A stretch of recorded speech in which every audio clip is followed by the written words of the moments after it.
Two very common questions that people often ask me are, what is autism and what's the difference between autism and Asperger's syndrome? First of all, autism is a neurological condition. This means that the brain is wired differently and therefore some processes within the brain are carried out differently.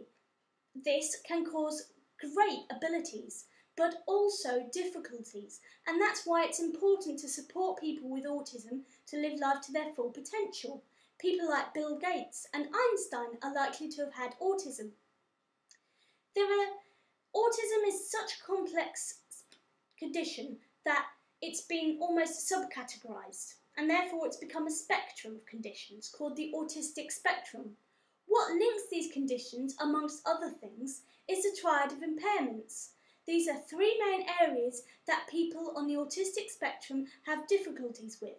These are communication, theory of mind, and social skills, but there are many other difficulties that link people on the autistic spectrum, such as sensory difficulties.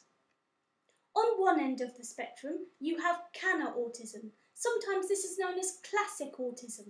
And on the other end, you have Asperger's syndrome, sometimes known as high-functioning autism. You can imagine that people with canna autism are sat behind a brick wall and unable to necessarily see people as more than objects and unable to communicate. Whereas people with Asperger's syndrome are sat behind a frosted glass or opaque wall and are therefore perhaps more able to see the world but not able to get into it. But what you can do to help somebody on the autistic spectrum is to break down part of that wall.